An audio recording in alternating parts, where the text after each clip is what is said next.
எல்லாமே கோவிலையா அதுல நீதானே சாமி ஐயா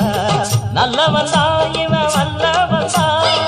நல்லதெல்லாம் இங்கே சொல்ல வந்தான்